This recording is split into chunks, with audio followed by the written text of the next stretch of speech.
ಭೂಮಿಗೆ ಬಂದ ಮಗುವು ಅಳಾಕತ್ತೈತಿ, ಏನು ಪಡಿಬೇಕಂತ ಮಗು ಅಳಾಕತ್ತೈತಿ, ಮತ್ತು ಈ ಭೂಮಿಯನ್ನು ಬಿಟ್ಟು ಹೋಗುವ ಮನುಷ್ಯ ಏನನ್ನು ಇಲ್ಲಿ ಕಳ್ಕೊಂಡಿನಿ ಅಂತ ಅವ ಅಳಾಕತ್ತ. ಒಂದು ಮಗುವಿನ ಬಯಕೆ ಅದು ಅಳಾಕತ್ತೈತಿ, ಏನು ಪಡ್ಕೋಬೇಕಂತದು ಅಳಾಕತ್ತೈತಿ ಅಂದ್ರ ಸಂತೋಷ.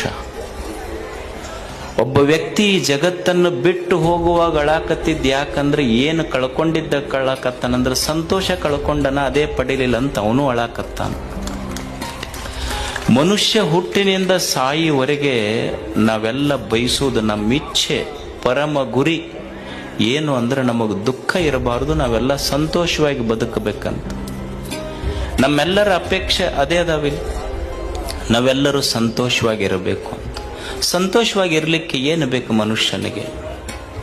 ಉಣ್ಲಿಕ್ಕೆ ಅನ್ನ ಬೇಕು, ಉಡ್ಲಿಕ್ಕೆ ಅರಿವೆ ಬೇಕು, ಇರ್ಲಿಕ್ಕೆ ಆಶ್ರಯ ಬೇಕು. ಇಷ್ಟೇ ಇದ್ರೆ ಸಂತೋಷವಾಗಿರ್ಲಿಕ್ಕೆ ಸಾಧ್ಯ ಇಲ್ಲ. ಅನ್ನ ಬೇಕು, ಆಶ್ರಯ ಬೇಕು, ಅರಿವೆ ಬೇಕು. ಇಷ್ಟೇ ಇದ್ರೆ ಸಂತೋಷವಾಗಿರ್ಲಿಕ್ಕೆ ಸಾಧ್ಯ ಇಲ್ಲ ಮನುಷ್ಯ. ಅನ್ನ, ಆಶ್ರಯ, ಅರಿವೆಯ ಜೊತೆ ಹೇಗೆ ಬದುಕಬೇಕು ಭೂಮಿಯ ಮೇಲೆನ್ನುವ ಅರಿವು ಬೇಕು, ಅಂದಾಗ ಸಂತೋಷವಾಗಿರ್ಲಿಕ್ಕೆ ಸಾಧ್ಯ ಇದೆ. ಅರಿವು ಇಲ್ಲದೆ ಇಲ್ಲಿ ಸಂತೋಷವಾಗಿ ಬದುಕಲಿಕ್ಕೆ ಸಾಧ್ಯ ಇಲ್ಲ.